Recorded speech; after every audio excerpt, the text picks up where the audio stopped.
Bismillahirrahmanirrahim. Assalamualaikum warahmatullahi wabarakatuh. Nah, kita memulai pembahasan yang pertama, yaitu mengenai pengertian iman. Pengertian iman. Iman berasal dari bahasa Arab, yaitu al-imanu. Dan iman menurut etimologis yaitu percaya.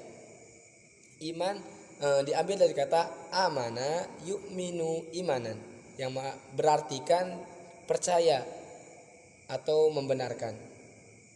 Dan iman menurut istilah yaitu keyakinan dalam hati, perkataan di lisan, amalan dengan anggota-anggota, bertambah dengan melakukan ketaatan dan berkurang melakukan kemaksiatan.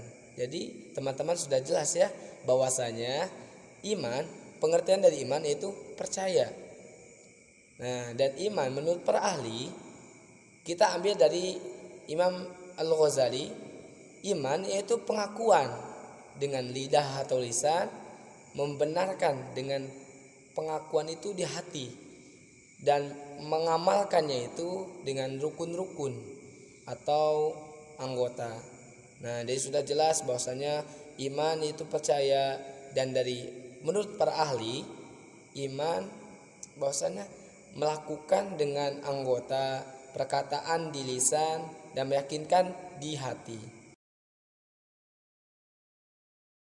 Melanjutkan pembahasan yang kedua, yaitu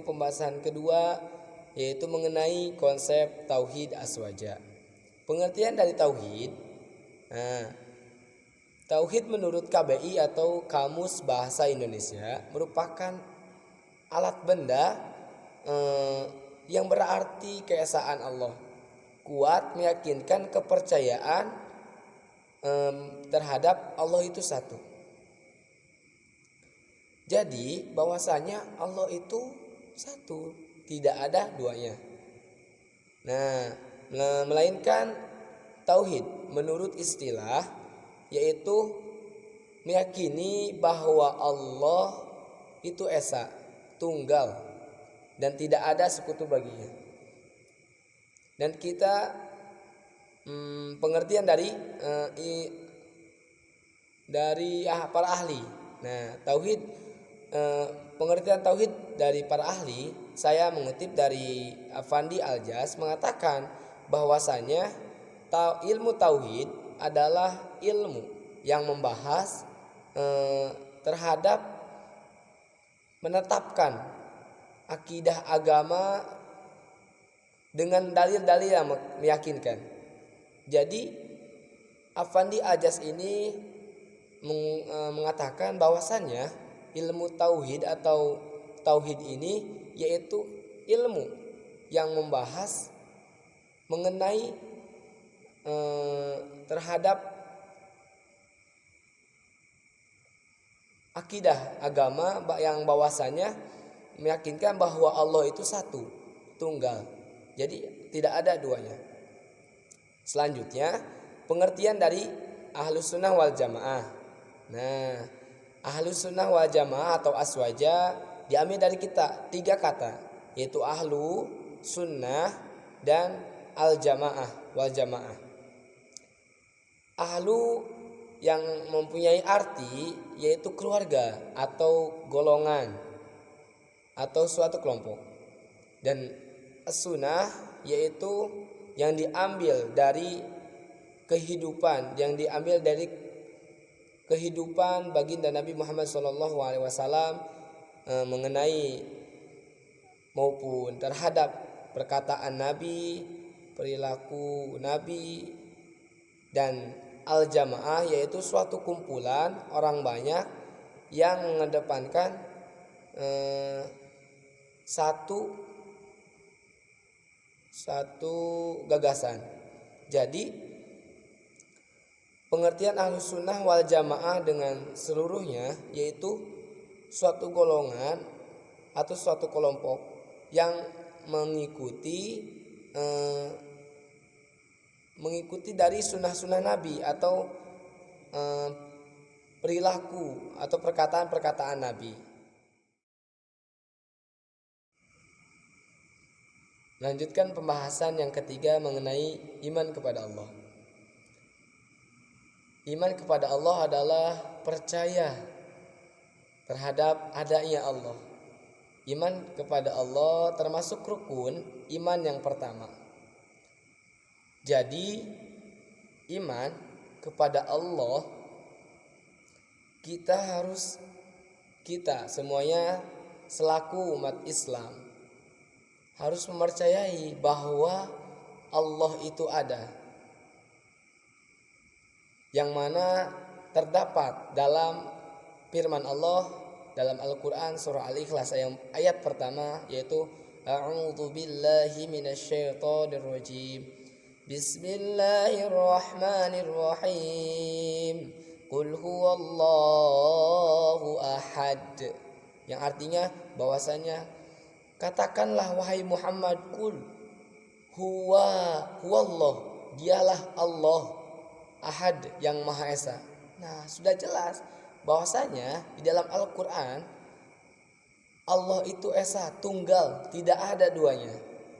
Dan kita sebagai umat Islam harus mempercayai bahwasanya Allah itu ada dan bahwasanya Allah itu satu, tunggal. Dan kita harus mempercayai terhadap sifat dzatiyahnya Allah yang ada. Jadi Allah mempunyai sifat dzatiyah yaitu ada 41. Yang 41 ini terbagi tiga, yaitu sifat wajib di Allah dan sifat mustahil di Allah, dan yang ketiga yaitu sifat mustahil. Sifat wajib di Allah ada 20 semuanya, dan sifat mustahil di Allah ada 20, dan sifat zaid di Allah ada 1, jadi jumlah 41. Kita satu saja bahas, yaitu yang pertama sifat yang wajib di Allah yaitu wujud, yang artinya ada. Ya, bahwasannya sifat Allah itu yang wajib kita ketahui itu ada, bahwa Allah itu ada. Dan yang mustahilnya yaitu Adam atau tidak ada. Jadi mustahil bahwasannya Allah itu tidak ada. Dan selanjutnya yaitu iman kepada malaikatnya Allah.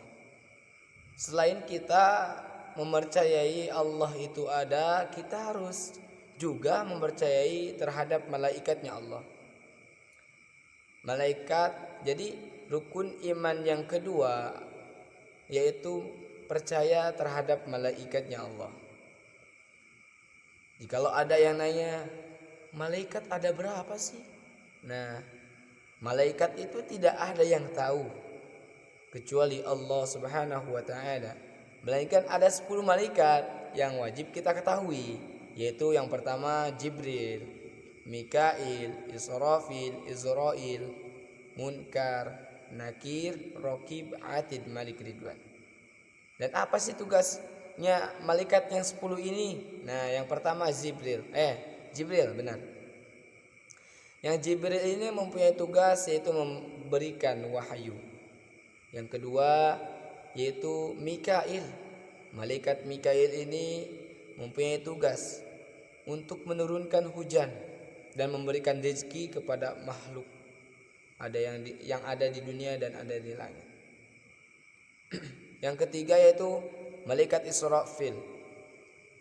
Yang tugasnya ini yaitu meniup songsong atau trompet, yang mana yang ditiupkannya itu ketika Allah memerintahkan untuk ketiupan yang kedua kalinya, yaitu merusak seluruh dunia itu atau disebut kiamat. Dan malaikat yang keempat yaitu Azrail, yaitu mencabut nyawa. Yang keenam dan yang kelima dan keenam yaitu Munkar dan Nakir.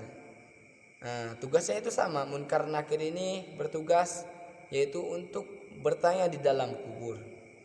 Dan Raqib, malaikat Raqib yang ketujuh mempunyai tugas mencatat amal baik, amal bagus Dan yang kedelapan yaitu atid, yang mempunyai tugas mencatat amal-amal jelek.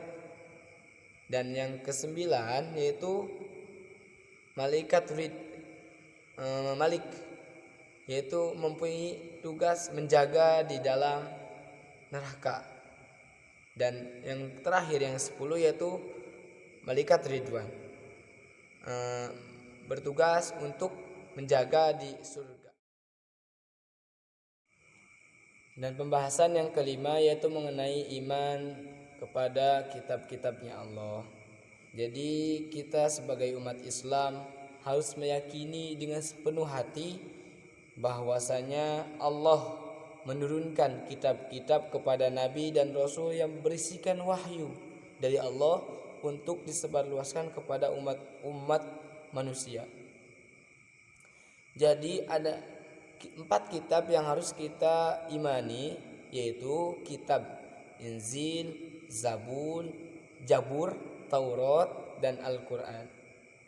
Yang mana yang kitab Injil ini diturunkannya kepada Nabi Isa alaihi salam.